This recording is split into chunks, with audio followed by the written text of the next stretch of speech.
मराठा समाजानंतर बंजारा समाजसुद्धा आरक्षणाच्या मागणीसाठी आक्रमक झाला आहे। मात्र धनंजय मुंडे यांनी बंजारा आणि वंजारा एकच असल्यानंतर मोठं वादंग निर्माण झालं आहे। याला बंजारा समाज कसं बघतात यासाठी वाशिम येथील काही साहित्यिक अभ्यासक आपल्यासोबत आहेत। थेट त्यांच्याकडून जाणून घेऊया नेमका बंजारा आणि वंजारात काय फरक आहे। सर मला सांगा, धनंजय मुंडे यांनी बंजारा आणि वंजारा एक असल्याचं सांगितलंय, कसं बघता याकडे? सर प्रथमतः सर्वांना नमस्कार। मी प्राध्यापक डॉक्टर विजय जाधव, राजस्थान महाविद्यालय वाशिम। मी बंजारा समाजाचा अभ्यासक आहे। आतापर्यंत आलेल्या 10 पुस्तकांपैकी 5 पुस्तक मी बंजारा समाजावर लिहिलेलं आहे आणि बंजारा समाजाचा अभ्यासक या नात्याने मी रोखठोकपणे सांगू शकतो, वंजारी समाज आणि बंजारा समाज यांचा कुठलाही संबंध नाही। पूर्ण भारताचा आमचा जर तुम्ही अभ्यास केला तर संपूर्ण भारतामध्ये जेवढेही बंजारा आहे तेवढे संपूर्ण बंजारा चाली रीती प्रथा परंपरा एक आहे। सगळ्यात महत्त्वाचं आमच्या बंजारा स्त्रियांची वेशभूषा, पुरुषांची वेशभूषा भारतभर एक आहे। त्यातल्या त्यात आमची जी काही बोली आहे बंजारा बोली, ही फक्त बंजारा समाजातलाच माणूस बोलू शकतो, इतरांना बंजारा बोली बोलता येत नाही। आणि म्हणून आमच्या भारतातील 4 स्टेटमध्ये जर बंजारा समाजाला आदिवाशाचं आरक्षण तुम्ही देत आहात तर महाराष्ट्रातल्या बंजारावर अन्याय का? पहिल्यांदा मी मागणी करतोय की आमची मागणी ही खूप जुनी आहे। आतापर्यंत 4 वेळेस केंद्र सरकाराकडून याच्यावर समिती स्थापन झाल्या आणि 4ही समितीनं बंजारा समाज हे आदिवासी असल्याचं जाहीर केलेलं आहे। राहिला याच्यानंतर तुम्ही प्रश्न उपस्थित केलात सर धनंजय मुंडे साहेबाचा, धनंजय मुंडे साहेबांनी अतिशय चुकीचं त्या ठिकाणी स्टेटमेंट केलेलं आहे। बंजारा आणि वंजारी हे कुठेच एक नाही आहे, आमची बोली वेगळी आहे, आमचं सर्व खानपान सगळं वेगळं आहे, आम्ही निसर्गपूजक लोक आहोत आणि म्हणून या ठिकाणी त्यांना आरक्षण हवं असेल तर त्यांनी वेगळ्या पद्धतीनं मागावं। आम्ही जे काही मागतोय आमच्यामध्ये कुठल्याही प्रकारचा खोडा घालण्याचा त्यांनी प्रयत्न करू नये, एवढं मी बंजारा समाजाच्या वतीनं विनंती करतो। आता isakal.com आहे देशातील नंबर 1 ची मराठी न्यूज वेबसाईट। प्रत्येक अपडेटसाठी isakal.com ला नक्की भेट द्या। खोडा घालू नये असं थेट त्यांनी सांगितलंय। दादा मला सांगा, बंजारा समाजसुद्धा आक्रमक झाला आहे, येत्या दिवसात कशी भूमिका राहील बंजारा समाजाची? नाही, बंजारा समाज आक्रमक झालेला आहे, कारण यावेळेस जे हैदराबाद गॅज्युएट जे लागू झालेलं आहे तर त्या हैदराबाद गॅज्युएटमध्ये ऑलरेडी आम्ही त्याच्यात पहिले ST होतोच आणि आज बी आहे। आंध्रा, कर्नाटक, तेलंगणा, झारखंड याच्यामध्ये आम्ही ST आहे।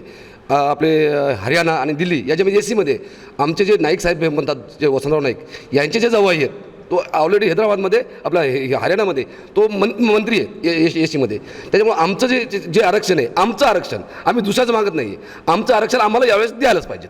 यासाठी आम्ही जसं आरक्षण मोर्चे जिल्हा स्तरावर निघून आले, याच्यापेक्षा आम्ही मोठाच आंदोलन यावेळेस आम्ही मुंबईला जाणार आहे।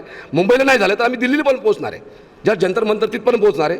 आम्हाला जे यावेळेस राजकीय पक्षानं जे आमचे राजकीय नेते आहेत यानं आमच्यासोबत यायला पाहिजेत, यानं पक्षाचा दबावाखालं कोणासोबत राहायला नाही पाहिजेत। समाजासाठी ते समाजाचे आहेत, ते समाज राजकीय पक्षाचे नाहीत, त्यानं आमच्यासोबत यायला पाहिजेत। आम्ही त्याला आमंत्रण देणार नाही, त्यानं आमच्यासोबत आमंत्रणामध्ये सहभाग व्हायला पाहिजे। नक्कीच। एकीकडे तुम्ही आंदोलन करताय, आदिवासींचं आरक्षण मागताय, आदिवासी समाज आता आक्रमक झाल्याचं आपण बघतो, तुम्ही यावर काय सांगाल?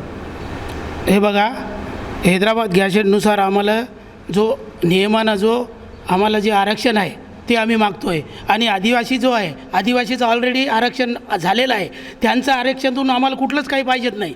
आम्हाला हैदराबाद गॅजेटनुसार शासनाकडे आम्ही मागणी करतो, आम्ही आदिवासीचं कुठं आम्ही आरक्षण मागतो आहे।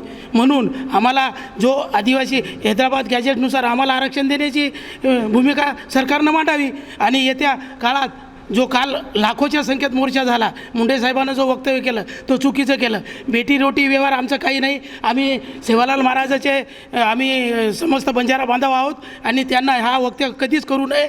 आमचं खानपान, आमचं पेराव, आम्ही गोरमाटी, आमची बोलीभाषा, रीतिरिवाज वेगळा आहे, हे चुकीचं केलेलं आहे आणि आम्ही आमच्या पद्धतीनं गॅजेटनुसार मागणी करतो आहे। आम्ही तुमच्या आरक्षणातून काही मागणी करत नाही आहे, याच्यासाठी सरकारकडे तुम्ही पाठपुरावा करावा। बेटी रोटी व्यवहार वेगळा आहे। आपल्यासोबत इथले तज्ज्ञ डॉक्टर आहेत, त्यांच्याकडून जाणून घ्या, तुम्ही कसं बघता की समाजासाठी आरक्षण किती महत्त्वाचं आहे आणि काय भूमिका आहे? मी डॉक्टर सचिन पवार, हृदयतज्ञ वाशिम। शिक्षणामध्ये जो आमचा समाज जो थोडासा मागासलेला आहे याचं मुख्य कारण काय की आम्हाला जो आरक्षण आम्हाला खूप पहिले मिळायला पाहिजे होता तो आतापर्यंत मिळाला नाही आहे। ज्या काही सुखसुविधा आहेत ST ट्राईबमध्ये त्या बऱ्याचशा सुखसुविधा हे आमच्या VJNT आणि OBCमध्ये नाही आहेत। तर याच्यानंतर ज्या काही आमच्या पुढील भविष्यकाळामध्ये जे आमचे विद्यार्थी आहेत त्यांना पण हे आरक्षण मिळालं पाहिजे, त्या हिशोबानं आम्ही एक आता सध्या मोठं आंदोलन उभा करतो आहे। आपण जे बघतोय की तत्कालीन मागं जे काही निजामकालीन जे काही गॅजेट आता जे काही राज्य सरकारने जे काही आता मान्य केलं आहे त्या गॅजेटमध्ये जर आपण नोंदी बघितलं तर बंजारा समाज हा त्या गॅजेटनुसार 1920 ते 1930 या दरम्यान हा समाज तिथं शेड्यूल ट्राईब म्हणून त्याची नोंद आहे. आपण त्या गॅजेटच्या आधारावरती आताच्या घडीला बऱ्याचशा ठिकाणी तहसील आणि बऱ्याचशा ठिकाणी ते गॅजेटचा वापर करून जे काही वंचित घटक आहेत त्यांना न्याय मिळवून देण्यासाठी त्या गॅजेटचा आता बऱ्याच ठिकाणी वापर केला जातो आहे. त्या गॅजेटच्या आधारावरच नव्हे तर बंजाराची जी ओळख आहे खरी ओळख ही शेड्यूल ट्राईब म्हणून आतापासून नाही तर ही इंग्रजी काळापासून तशी त्याची ओळख आहे. त्यामुळं हे जे आरक्षण हे हक्काचं आहे. याच्यामध्ये कुठल्याही इतर समाजाचं आम्ही नुकसान करत नाही आहोत. आमचा जे हक्क आहे आम्ही तो मागतो आहे. आमचा हक्क आहे तेव्हा मागता आणि बंजारा समाजाचे कारभारी म्हणून वाशिमचे जे प्रमुख असतात ते त्यांच्याकडून घ्या. सर मला सांगा, राजकीय भूमिका थोडीशी कमी दिसते बंजारा समाजाच्या नेत्याकडून, तुम्हाला काय वाटतं? मी सुरेश राठोड, वाशिम तांड्याचा कारभारी म्हणून. राजकीयदृष्ट्या सर्व लोक आमच्या सोबत आहेत. कोणत्याही तांड्यातून आज कोणीही बी व्यक्ती समोर यायला तयार आहे. काल झालेला जालन्याचा मोर्चा, परभणीचा मोर्चा, उंबरखेडचा मोर्चा, काल डिग्रसमध्ये झालेला मोर्चा, प्रत्येक गावामध्ये प्रत्येक शहरामध्ये आमचा मोर्चा चालू आहे. उद्या मानोऱ्याला आहे. आज आम्ही वाशिममध्ये एका जागी बसवणार आहोत. हैदराबाद गॅजेटनुसार बंजारा समाजाला महाराष्ट्र सरकारने आम्हाला न्याय द्यावा ही आमची अपेक्षा आहे. महाराष्ट्र सरकारने न्याय देऊन आम्हाला न्याय द्यावा हीच अपेक्षा आहे. त्यामुळे येत्या काही दिवसात नक्कीच मोठं आंदोलन उभारू अशी अपेक्षा किंवा अशी मागणी त्यांनी व्यक्त केली आहे. मनोज जयस्वाल, साम टीव्ही न्यूज, वाशिम. देश विदेशातील प्रत्येक घडामोडींचे लाईव्ह अपडेट मिळवण्यासाठी आता साम टीव्हीच्या सर्व सोशल मीडिया प्लॅटफॉर्मला लाईक, फॉलो आणि सबस्क्राईब करा. तसंच सर्व नोटिफिकेशनसाठी बेल आयकॉन प्रेस करायला विसरू नका.